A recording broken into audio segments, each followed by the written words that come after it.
Ella and I are going to reflect on the work we've done this semester and our experiences as graduate students in an English PhD program in this time. So to put things into perspective, a metaphorical aside, imagine you've gone to a very prestigious culinary school. Because the school wants you to focus on their culinary techniques, it does not want you to place your attention elsewhere, and because it also wants to keep its name intact, you are not allowed to work anywhere else while you are in school. And while you are in school, you learn how to be a chef in the grand old tradition, but you know that jobs at restaurants are rare as hen's teeth. So you spend long and grueling hours honing your skills, and you spend some time making coffee and some time maybe making cocktails during your time there, but you aren't allowed to work in any official capacity as a barista or a bartender. You do everything you need to do to become a success on the terms your program dictates. You speak at events, you maybe win named fellowships, you win a prize or two. You then graduate from culinary school, but you haven't been offered a job as a chef, or a sous chef, or even a dishwasher. Frankly, you don't know anyone from your program who has. But you can't bartend or work at a coffee shop now either because your degree says you're a chef de cuisine, which makes you an overqualified liability. So singularly oriented in training you for a job that you haven't gotten, your education has left you unprepared for and uncertain of what else to do. But the culinary school doesn't change its tack. It keeps training students in these methods and with these same restrictions year after year because every so often, someone does get a job at a restaurant after all. And all the chefs who trained you did, and they don't understand why you wouldn't be able to. And they sympathize intensely, but don't see any way out of the predicament. And yeah, we're exaggerating some for effect, but we think the predicament facing many PhD students in English today is not unlike that of this imaginary culinary student, who spent years training specific talents and skills specifically for a singular career with vanishingly slim prospects. We hardly need to state the obvious after the wonderful conversations that we've had today. More people are getting PhDs than ever, but the number of tenure-track positions is not increasing at the same rate. Contingent faculty, whose ranks are growing every year, supply the remaining labour for low salaries and no benefits. It used to be that the spectre of the vanishing tenure-track job meant that one would have to rely on the presence of postdocs and adjuncting work to get by. Now, many PhD students, including many people we know, with CVs pages long and publications in major journals, aren't getting calls back from any part-time instructor positions. And yet, though these grim prospects are so obvious, we barely even need to talk about them. Someone just needs to say the market and shudder in the way that we have today. And we all know what we mean, and we've seen many graphs to this effect today. PhD programs in English hardly seem to be comporting themselves any differently.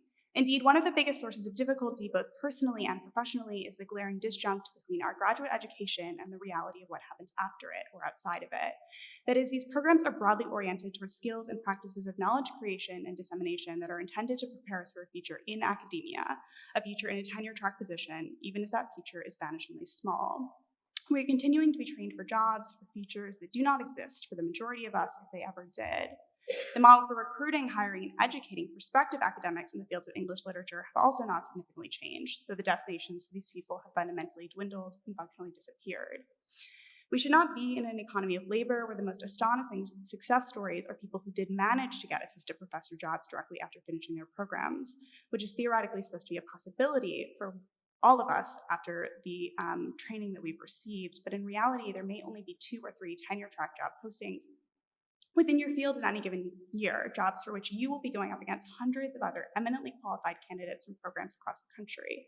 You will also be going up against people who already have associate professor jobs or even tenure if the position is a particularly desirable one. Emily and I speak for current experience as we are both on the market currently. So the odds aren't great. In one respect, this is an obvious problem that might be fixed with a change to the hiring program. Reduce the number of contingent faculty. Create more tenure-track positions, slow the admission of PhD students, but we are hardly in a position to dictate these solutions, nor do we feel confident that that will change anytime soon. We have rather to devise ways of dealing with the situation at present and making things better for everybody now. So what then? The existential question facing English PhD programs seems to be that one of its putative reasons for existing, to train young thinkers to eventually become professors and public intellectuals, has all but vanished. How can these programs be differently configured to more realistically, sustainably, and capaciously meet the moment we find ourselves in? What other avenues can English graduate students find for exercising these programs' other fundamental reasons for existing? training us to read voraciously, to think critically about texts, concepts, institutions, to write rigorously and pointedly. We hardly believe that all that an English PhD program is good for is preparing us for a job. Nevertheless, to take a job outside of academia after graduation feels like staring down a vast gulf between the kinds of work we've been doing for the past 6 or 7 years and everything that exists beyond those. Applying the skills we learn as students in this program to other ventures in the formal setting of a resume feels at best like a stretch. For example, presenting one's ability to organize, control, and educate a classroom full of 100 undergrads as, an example of one's skill in project management shouldn't read to employers like a lack of experience. We've all done that a lot. Unfortunately, to them, it does. And it remains true that whether by choice or necessity, a significant number of graduates each year will, whether immediately or eventually, exhausted by years of temporary positions at institutions, take up positions outside of the academy. As fewer opportunities present themselves after graduate school finishes, especially as funding continues to be wildly disproportionately allocated towards the sciences, as we've just discussed, the timeline between graduating and diverging from the academic track is becoming shorter and shorter out of necessity.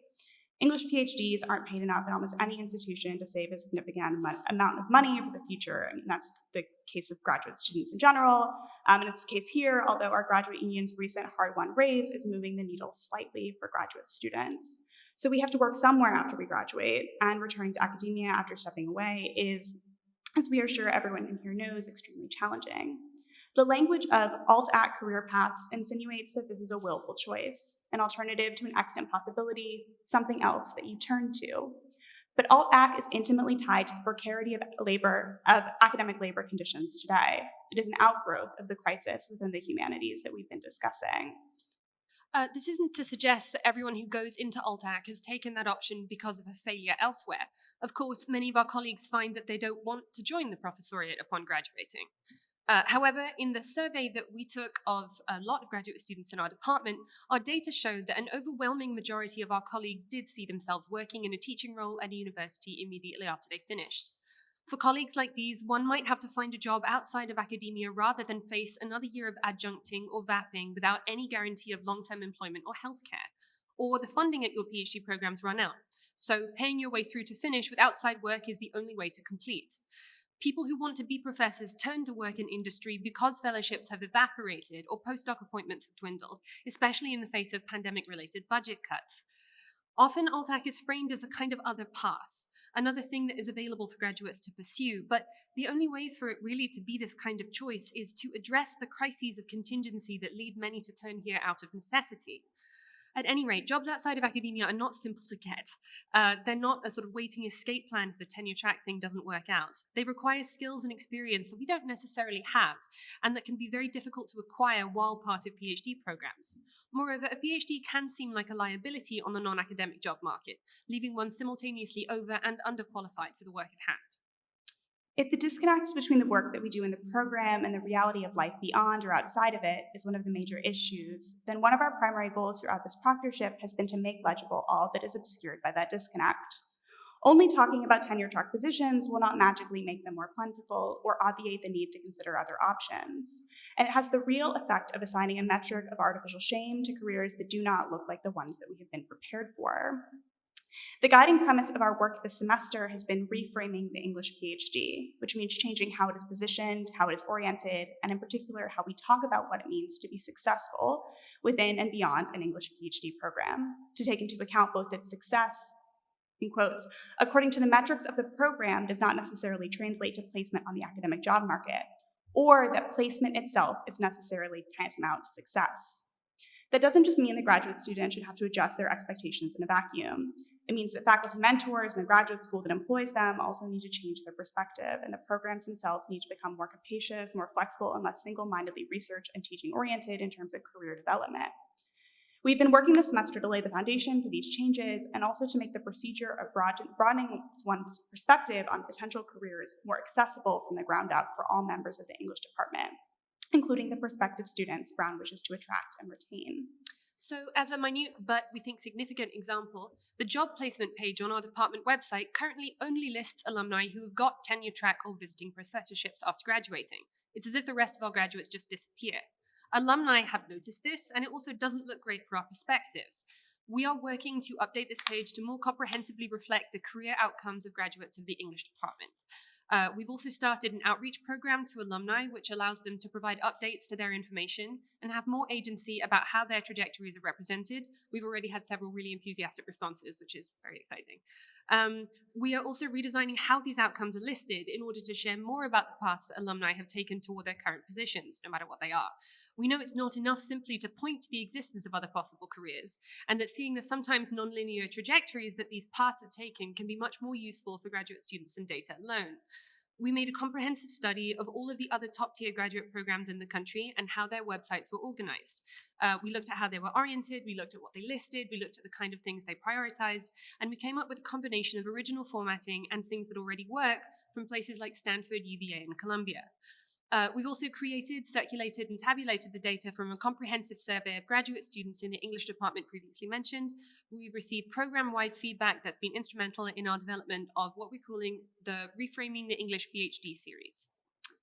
Through this survey, we have learned that students want to professionalize more and earlier, that first and second years are no less likely to feel concerned about their academic and workplace futures than fifth, sixth, and seventh years, and that, as we mentioned previously, the majority of students, even given this, have no plans outside of the academic path, despite expressing a desire to have other options available to them. A vast majority of students who took our survey said, in addition to this, that they feel very uncomfortable discussing non-academic career paths with faculty, especially students who have advanced to candidacy and or are currently taking the Fields exam. During our time in the proctorship, we've also gained access to job placement data from the past 10 years of graduate students from the English department, which we're working to analyze and collate so that we can make it available in various ways to the department to inform curricular development and other offerings that will be available to students. Additionally, we imagine having more job placement information will be useful to current graduate students and also to prospective students who are invested in how the English department will support them amidst the current job market.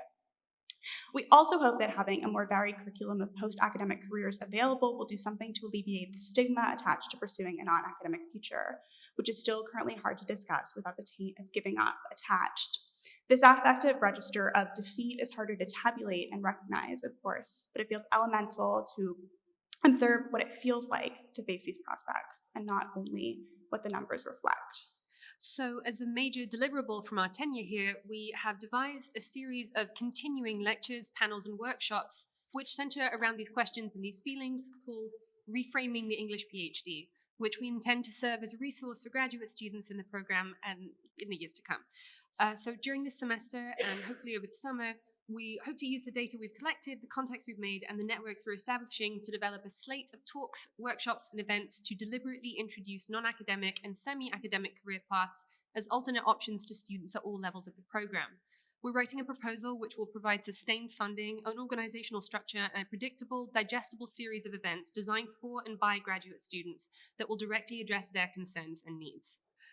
Previous programs which have attempted to revolutionize professionalization in the English department have previously only focused on those already on the job market, leaving to the wayside the many years of valuable experience and the myriad of contacts PhD students and candidates can make while at Brown. We hope to succeed where those have dropped off by making these events public, scalable, and regular, and by addressing the particular needs that have been voiced by our colleagues through the survey we circulated and in our conversations.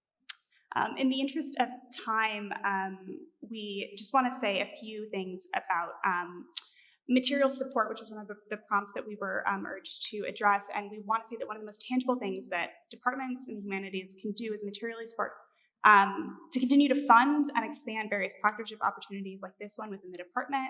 Ella and I have both proctored for academic journals at Brown, which provides grads who are interested in going into academic publishing with invaluable experience. It's important not only that these positions continue to be supported, but that more resources go into them so they can hire more graduate students. It's hard to overstate how useful these experiences have been to us as we prepare for future paths in and beyond the academy. And this is to say nothing of the restrictions that are also placed upon international graduate students here and the work they can and cannot do while they're at Brown, which both of us, and especially Ella, would be happy to speak more about during the Q&A. And also, given all this, we're really heartened that the COVID is expanding the 21st Century PhD program and has put so much support behind our department this year. We believe the continued support for this initiative and others like it will be crucial to making real and long-lasting change. During our time as proctors, we've been able to plan and get several projects up and running, but without consistent funding and dedicated proctors, it may be hard for these projects to continue. It's important to us that the work we've started, creating programs, beginning conversations, eventually becomes an integral part of the fabric